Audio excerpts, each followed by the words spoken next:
Good evening, everyone. It's Gordon Causey, live and unscripted.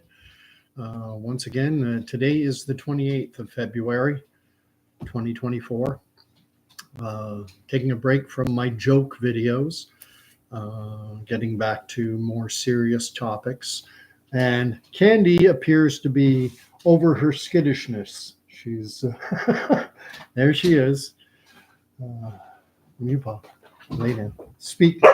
There you go. Come on up. There you go. Someone asked, I've referred to her as a border collie, and she is half border collie. She's half border collie, half Aussie Shepherd. So if anyone's curious. But getting straight to the matters at hand, the new online harms bill, it's been called the official name, or it's being numbered as Bill C-36, Bill C-36. We had Bill C-11, we had Bill C-18, now we have Bill C-36, this new online harms bill. And I'm going to cut right to it. It's relatively new. This legislation only dropped on Monday.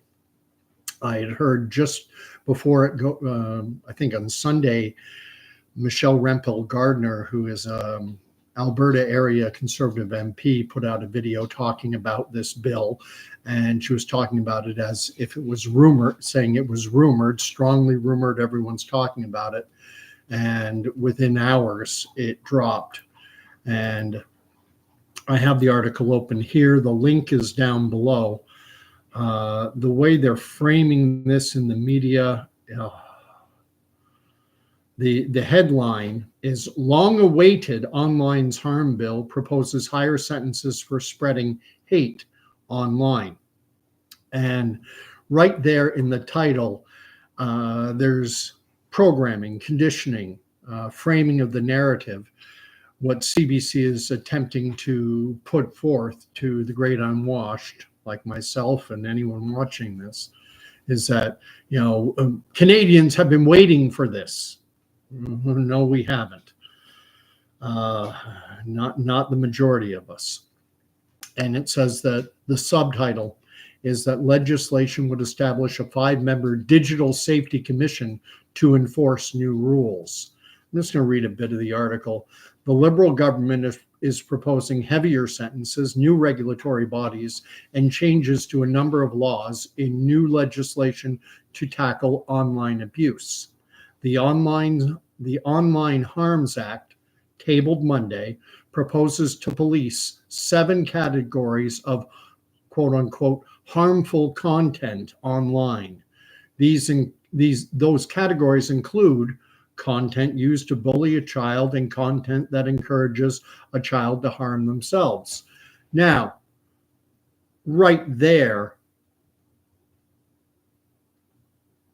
legislation proposed to combat online content that is used to bully children and content that encourages children to harm themselves.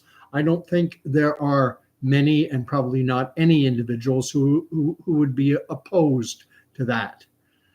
They also include hate speech, content that incites violence or terrorism, content that sexualizes children or victims of sexual violence, and sexual content that is posted without consent. And again, I think most reasonable people will say, hey, we don't want online content promoting violence or terrorism.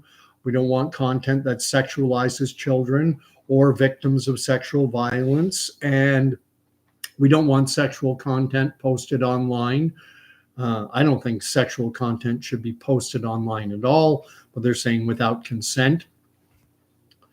And then it quotes the Justice Minister, Justice Minister Arif Virani, as saying we cannot tolerate anarchy on the internet. The thing is, there already exists legislation around these areas. Harassment, incitement to violence, incitement to terrorism. There's already legislation that exists to combat those issues. Then the article goes on. The safety, the mental health, and even the lives of our kids and our most vulnerable are at stake. The emotional, this is the emotional pull. This, I reference the character from The Simpsons, Lovejoy, the wife of the pastor in The Simpsons show, who always says, "Think of the children." It's the emotional appeal, the safety, the mental health, and even the lives of our kids and our most vulnerable are at stake. You can hear the emotion bleeding in this. The act would amend the criminal code to increase sentences for spreading hate online. It would boost the maximum sentence for advocating genocide from 5 years to life imprisonment. The legislation would also make it a separate offense to carry out a crime motivated by hate. The Canadian Human Rights Act would be amended to allow complaints about online hate speech to be filed with the Canadian Human Rights Commission. And now we get into the more problematic areas of this legislation and how it leans heavily into the realm of censorship, heavy-handed censorship. The legislation would see the government establish a 5-member digital safety commission to enforce the new rules. So we're talking about a 5-member digital safety commission of unelected bureaucrats who would get to determine how this legislation is put into place, how it is enforced. The commission would be empowered to order the removal of online content that sexualizes children or victims of sexual violence and sexual content that is posted without consent. The government is proposing to establish a digital safety ombudsperson, used to be called an ombudsman, who would offer support to victims and guidance to social media companies. The government is also looking to amend a current law that makes it mandatory for internet services to report instances of child sex abuse images online. A lot of this legislation, frankly, I don't have an issue with it. Amending a law, making it mandatory for internet services to report instances of child sex abuse images online. Who would have an issue with that? It says it wants to ensure these rules apply to social media platforms and proposes to create authority to centralize mandatory reporting of such offenses through a designated law enforcement body. Varani, again, this is our justice minister, insisted that private message services, such as email, won't be covered by the legislation. So just keep it off the internet and keep it in someone's private email box, and they're okay with it, I guess. We're doing this now in a very measured and appropriate manner that addresses the harms as we see them, but ensures that Canadians' private communications will be exempt.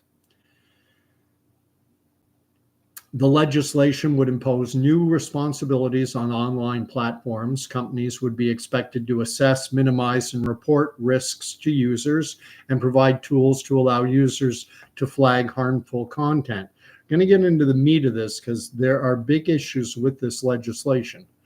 Platforms would be expected to remove certain content that sexualizes children or victims of sexual violence, and sexual content that is posted without consent within 24 hours of a complaint being filed. I don't have an issue with that. Online platforms covered by the bill include social media sites, live streaming platforms. This is what I'm on right now, YouTube. I'm streaming this live, and user uploaded adult content, says the bill. Companies that don't follow the new regulations could face fines of up to $10 million or 6% of their global revenues. Meta, the parent company for social media platforms like Facebook and Instagram, indicated it plans to work with the government.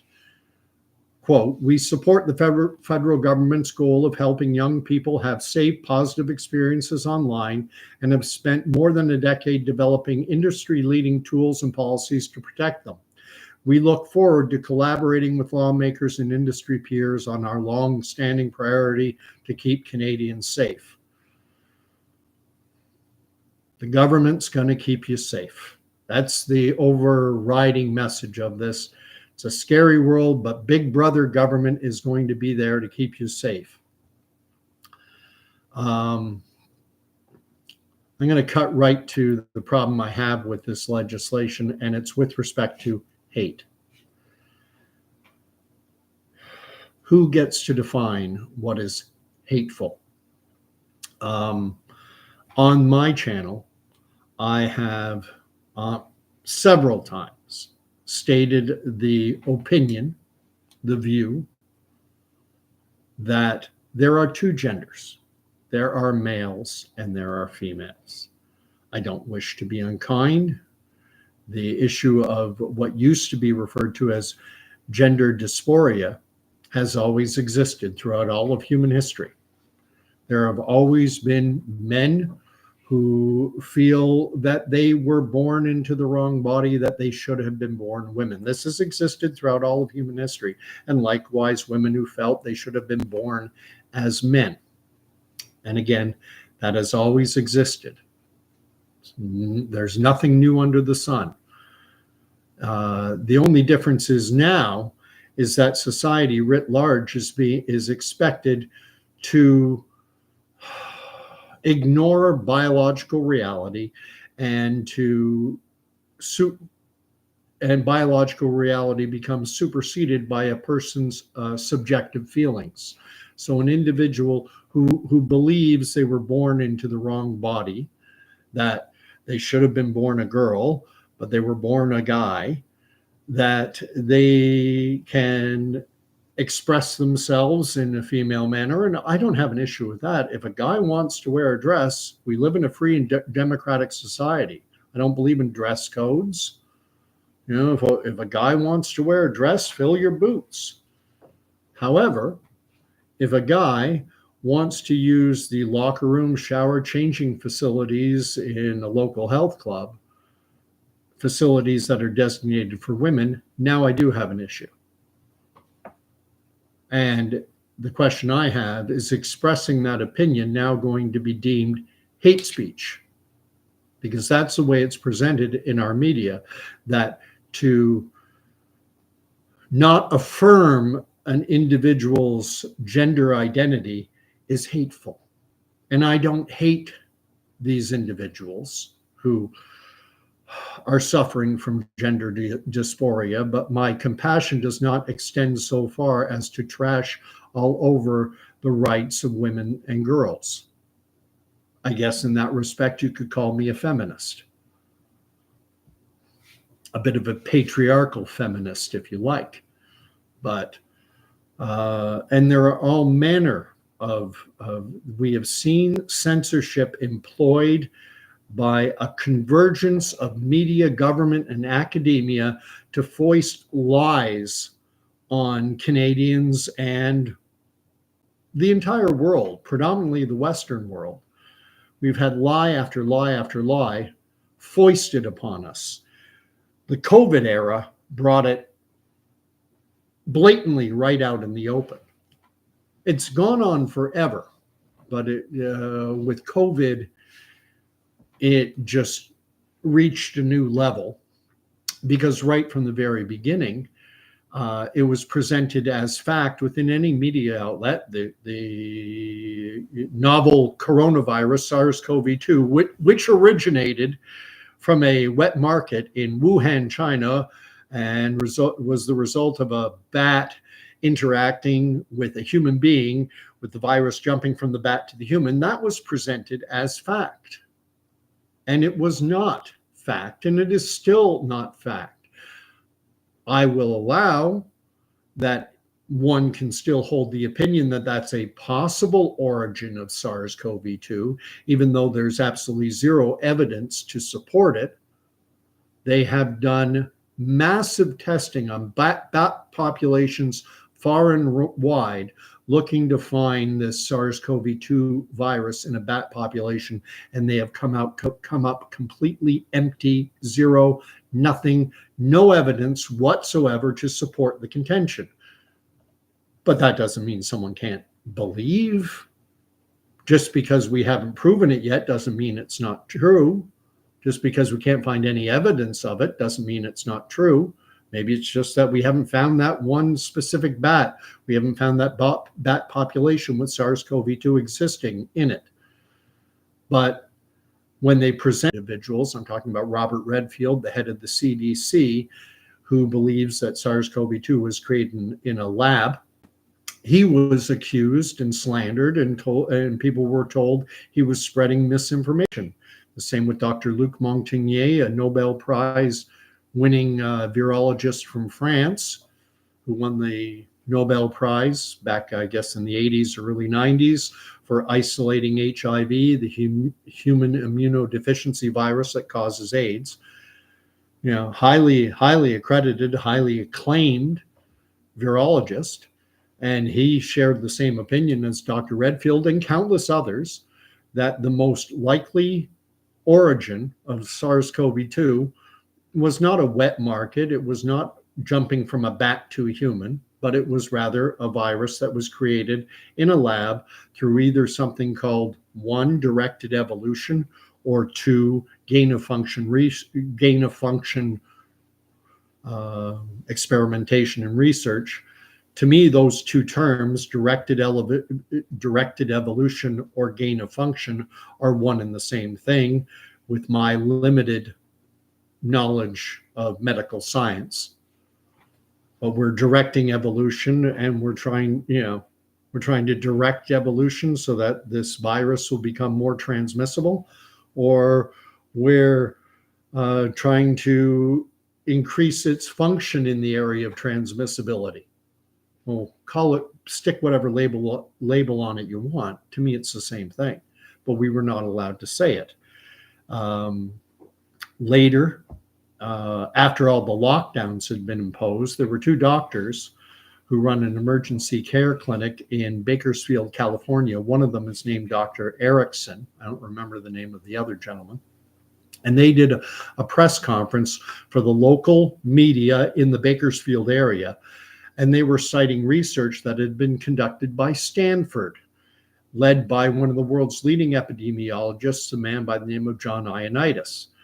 And what they were showing was that, according to the data from the research that they were looking at, the infection rate was as much as 55 times higher than what was being identified through mass PCR testing.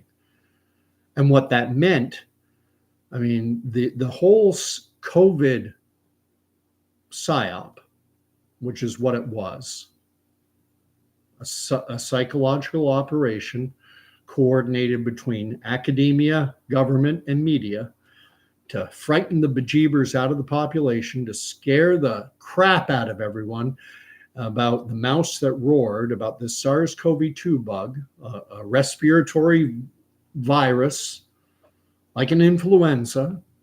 An influenza is a respiratory virus like SARS-CoV-2. Every year, people go into hospital. Some develop pneumonia. They get influenza. It gets into the lungs. The lungs are affected, and then if it gets into both lungs, it can develop into pneumonia. If it gets into one lung, if it gets into both lungs, that's called double pneumonia. It could result in an individual having to be put onto a ventilator.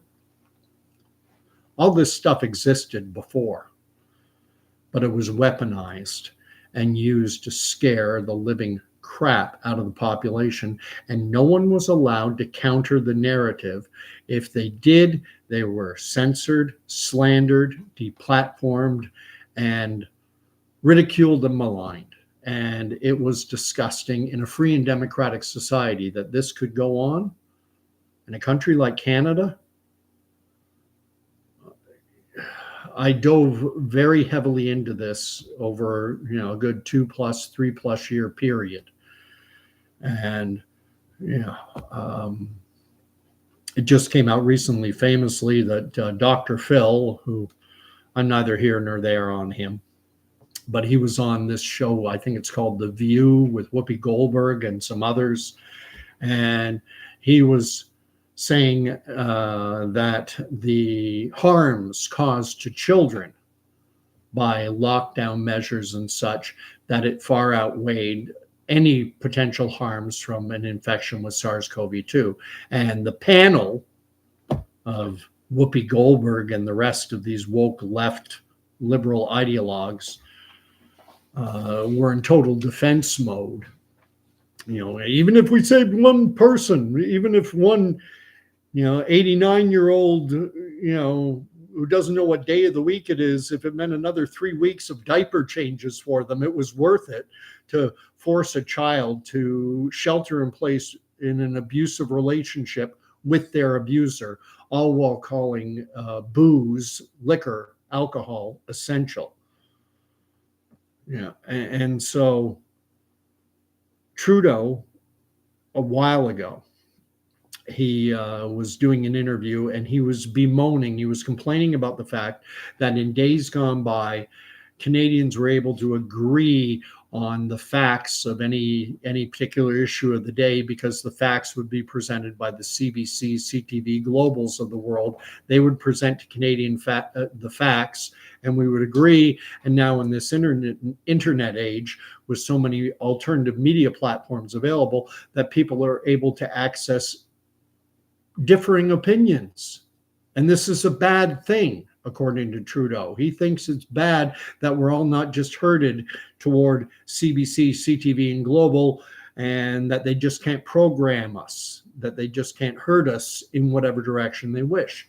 And if you think about it, I mean, from an American context, and you go back to the Vietnam War, there was one prevailing context narrative that was being promoted constantly in the media and by government and even in academic institutions back then in the 60s and 70s. And that was this notion that unless the North Vietnamese, the communists in North Vietnam, unless they were defeated, if South Vietnam were to fall to the communist forces, that dominoes would start to fall, and that the rest of Southeast Asia, Malaysia, Singapore, South Korea, all these countries, dominoes would start falling. And the next thing you know, communism would be on the doorstep of the United States of America.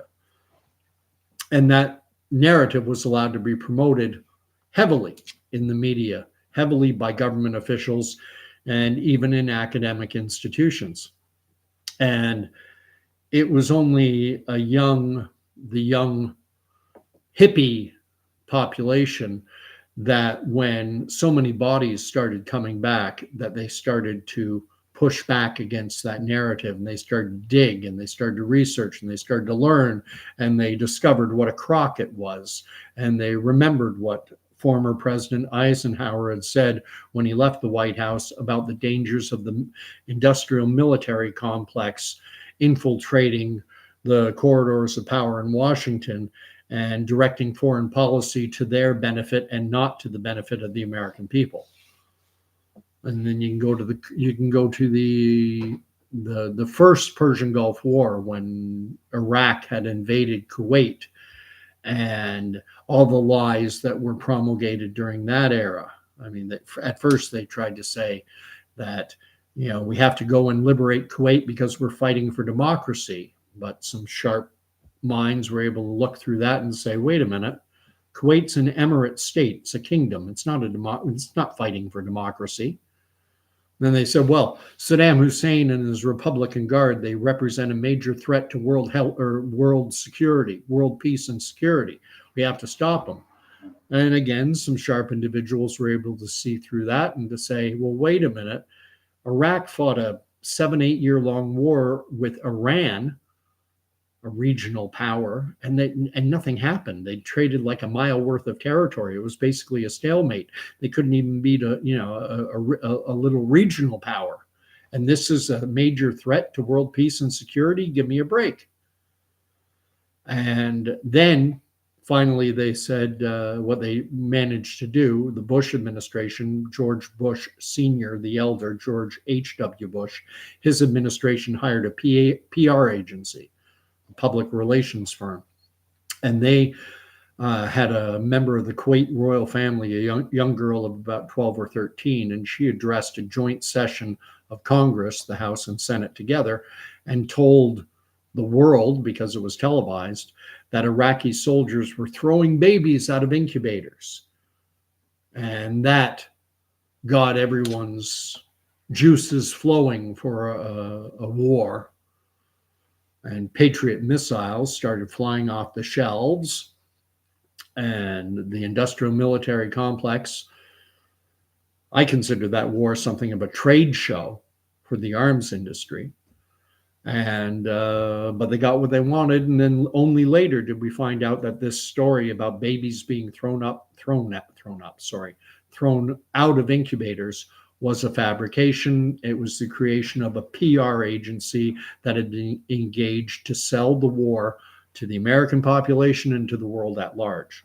And then you can go to the next Persian Gulf War, the one with George W. Bush, the Junior, W, when we were all told that Iraq had weapons of mass destruction. And if you didn't believe that, well, then you're just an uninformed, ignorant, knuckle-dragging troglodyte who doesn't watch the nightly news. Everyone knows that Iraq has weapons of mass destruction. Colin Powell went before the UN Security Council and gave a video presentation proving that these weapons of mass destruction exist. And of course, they turned out to be invisible. There were no weapons of mass destruction. After that war ended, all they found were some expired canisters, steel drums of inert, meaning useless sarin gas. And the United States already knew that Iraq had that sarin gas because it was the US who had supplied it to Iraq during their war against Iran. And then we can go on to climate change. If I say, and I've said this many times as well, that I do not believe for one instant that climate change is being significantly driven by human activity. You know, if human activity is affecting climate change, like many in the meteorological field and in the field of climate sciences, I believe the effect is minimal. I've brought it up many times before. There was the medieval warming period that happened from about 950 AD until in around 1400, when the planet warmed up to such a degree, especially in the northern hemisphere, that Greenland became Greenland. The Vikings discovered it, called it Greenland because it was a green land. The ice sheets had rolled back significantly, so significantly that they were able to establish permanent settlements, and those settlements lasted for 200 to 300 years. And why were there settlements in Greenland? Because of climate change. But now, some pink-haired Google fact checker with a PhD in gender studies could conceivably, under this new legislation, view that as being hateful and harmful. Remember Greta Thunberg, you stole my future. You hateful, horrible person who doesn't agree with this climate change narrative. And this is a scary world. And the way I see it going, and loath as I am to admit this, the Trudeau Liberals are doing a good job of packaging this. In politics, it's referred to as a wedge. There are certain issues which are called wedge issues. And the ideal wedge, what it does is it solidifies your own base. So for Justin Trudeau, the 25% of Canadians who are already indicating that they'll vote for him in just about all the polls that have come out within the last few months, it'll solidify that base. It won't cause any leakage. And then the hope is that it will prize some voters away, primarily from the Conservatives. And I see Pierre Poilievre and the Conservative Party doing a bit of a tap dance on this legislation, because what's going to happen, it's called the online, I wrote it down.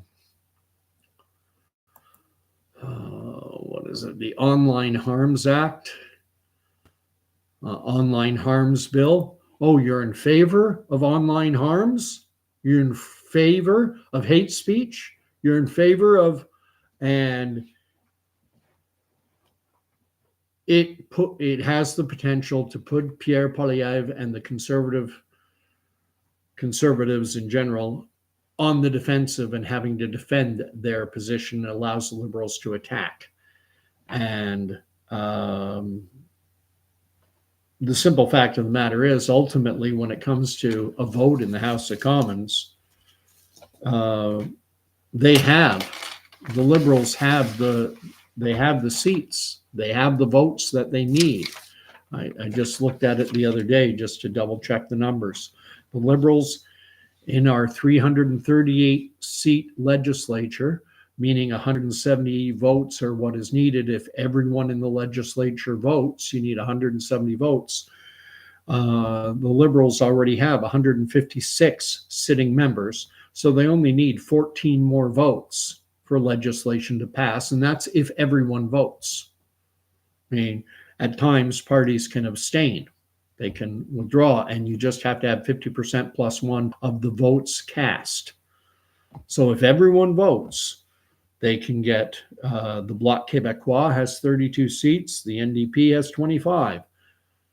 They just have to get 14 of those to go along. And there's a position within every party called the party whip.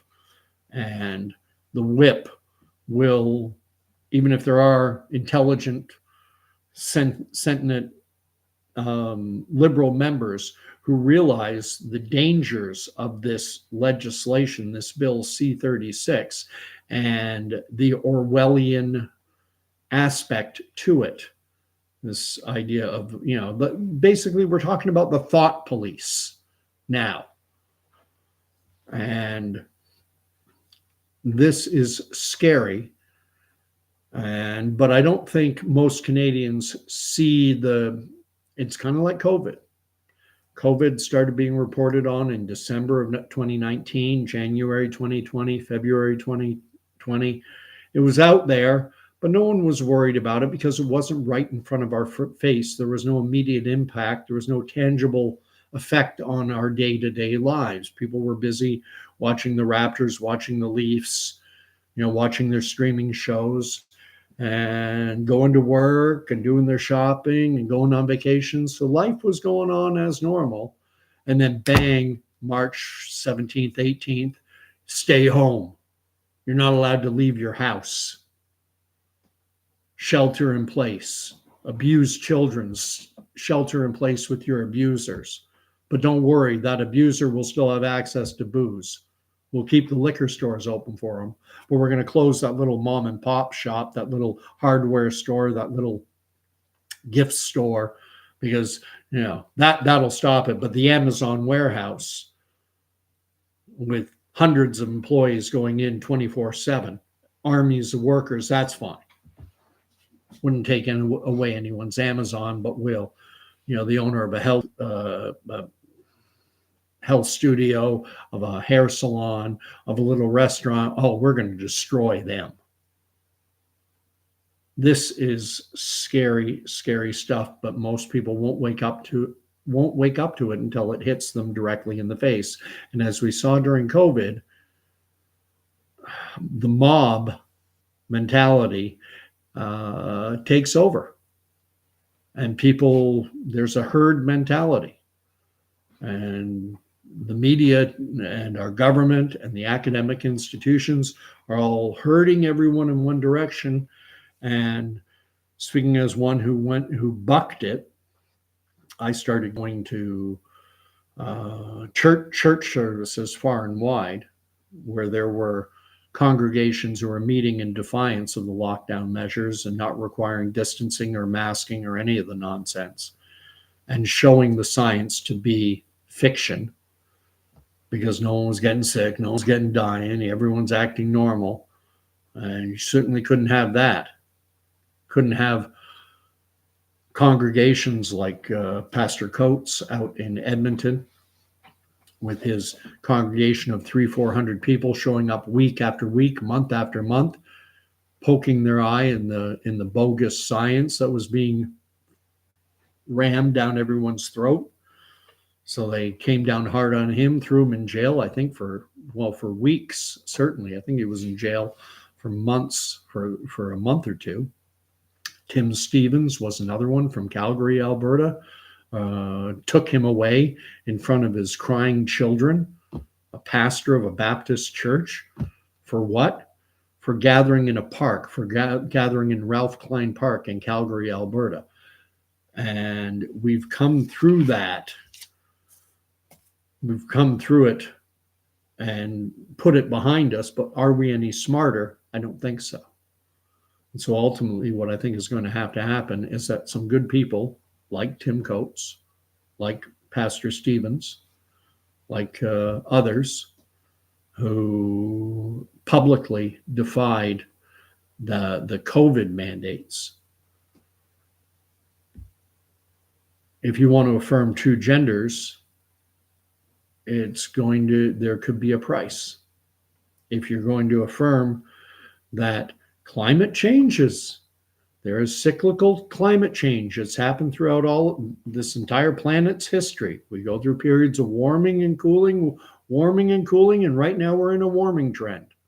Just because, and these cycles last 3, 4, sometimes 500 years long.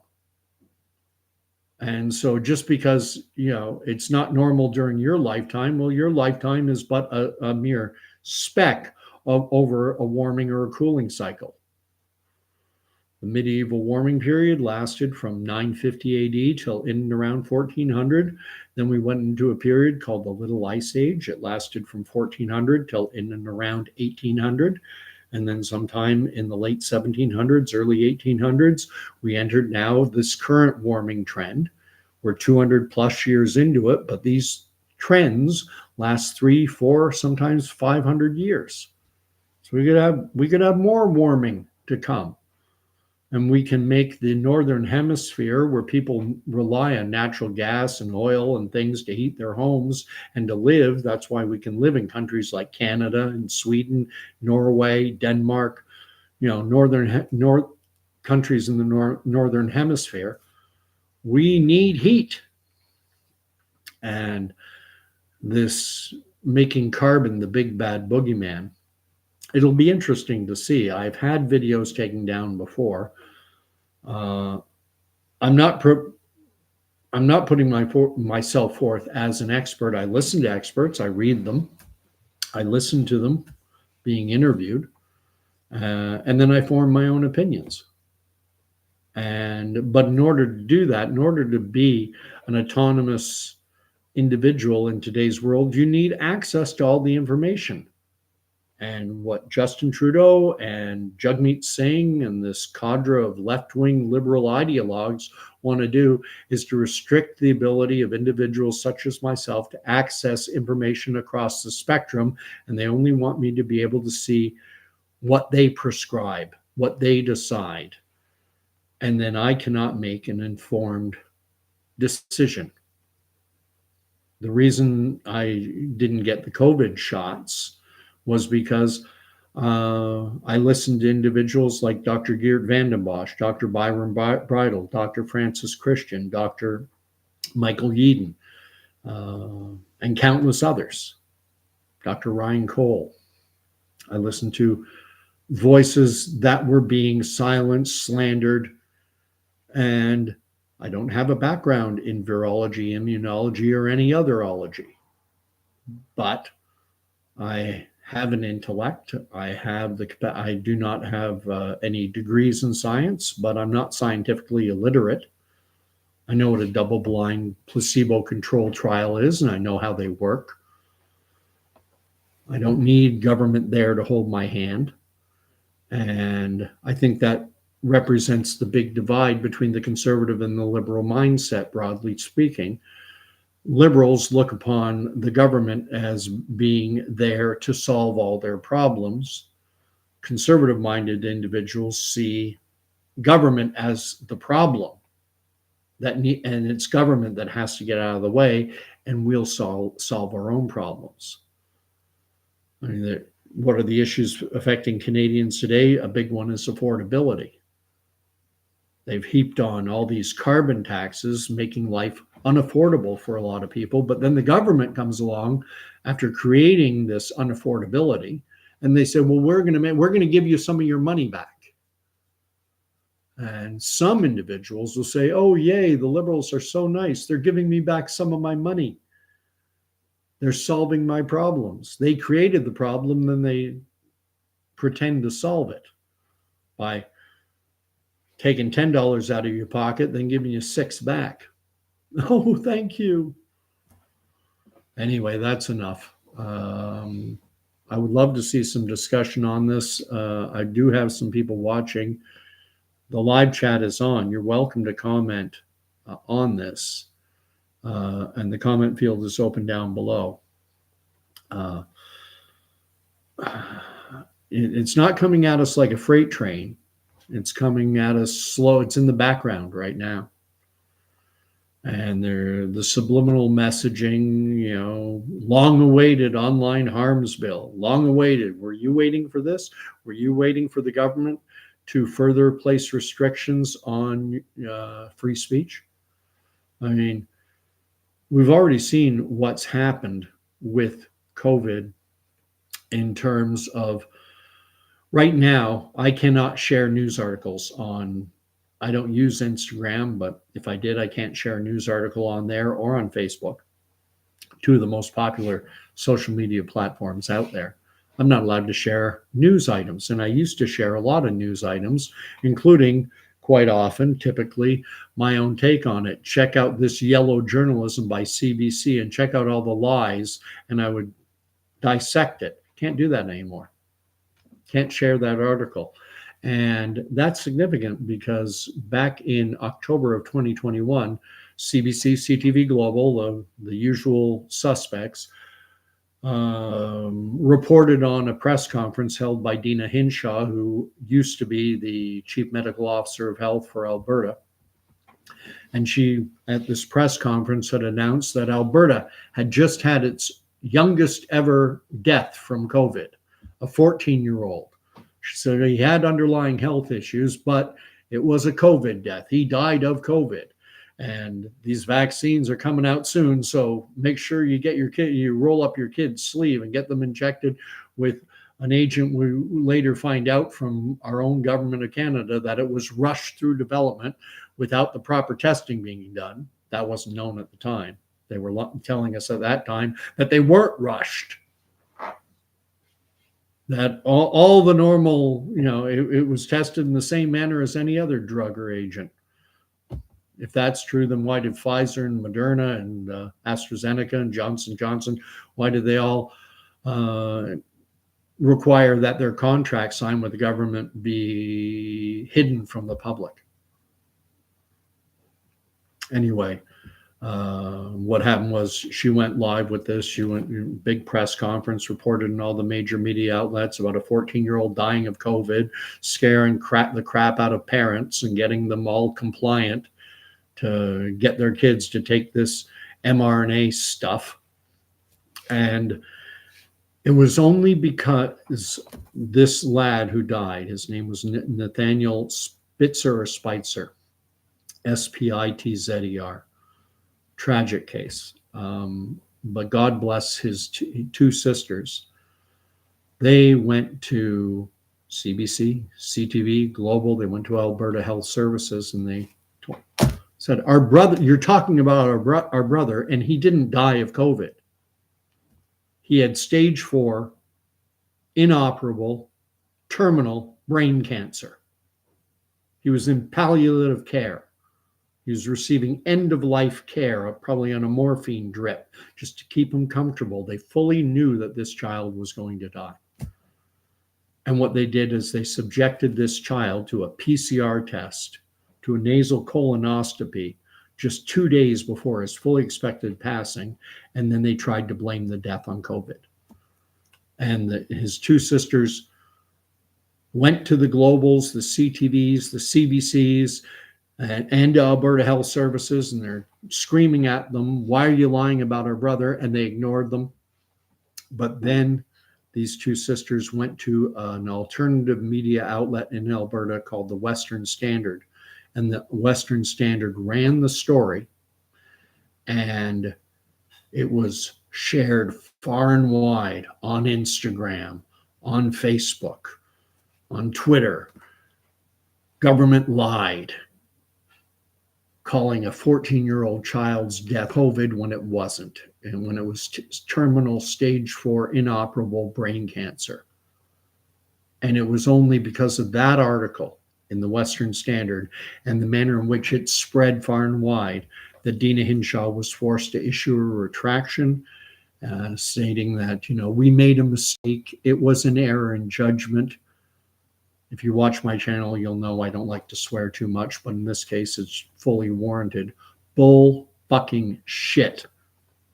Dena Hinshaw knew exactly what she was doing. She was weaponizing the death of a child to sell a fucking vaccine. And that's disgusting, and she should have been fired on the spot.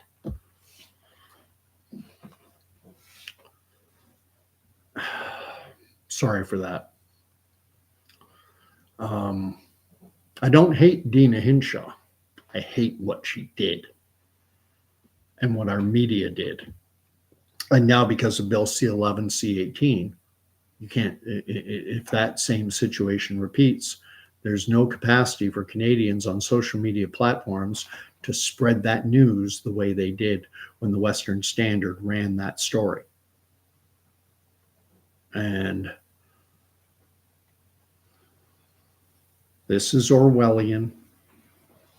And this Agenda 2030, Agenda 2035, Great Reset, Club of Rome, there are lots of different labels that get stuck on it. But this is a train, and it's just getting started. I kind of put the start date for this agenda at 2020. It's only 2024. If you want to call it Agenda 2030, there's still 6 years to play out. The ultimate goal of this agenda is to have you and me and the vast majority of whatever is left of humanity, when all is said and done, that they want the vast majority of humanity, they want us to be the digital property of our corporate masters, and government will just be there to hold our leash. That's the ultimate goal. It's fascism with elements of communism thrown in. And I'm shaking my fist at the cloud. That's why I started this channel 3 years ago, is when I really started putting out videos, and it's kind of been accelerating. How much longer will I be able to do it? I don't know. I affirm two genders. I say there are two genders. There are men and there are women. I'll get the chromosomes right this time. There's XX is a woman, XY is male. Everyone's born X, and then the sperm brings in either another X or a Y. That's reality.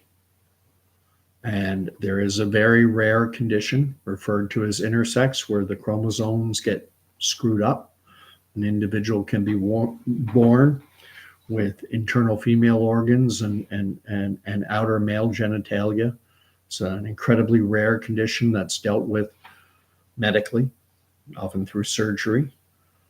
That's not what transgender is about. Transgender is about an XY male who doesn't like the fabric of reality and wants the entire world to acknowledge their subjective gender identity. And no hate or animosity to a person in that situation. I feel sorry for them. But my empathy does not extend so far as to trash all over the rights of women and girls, and for them to feel safe in spaces like a locker room. But anyway, I've rambled on too far. Likes are appreciated. If you want to share, obviously you can. If you want to subscribe, you're most welcome. I love feedback. I didn't get any engagement on this. I was hoping I would. I did it a little earlier than I normally do. And comments. If you comment, I will do my best to respond. But God bless, and it's not ending. This is and we got to keep fighting against it. Good night, everyone.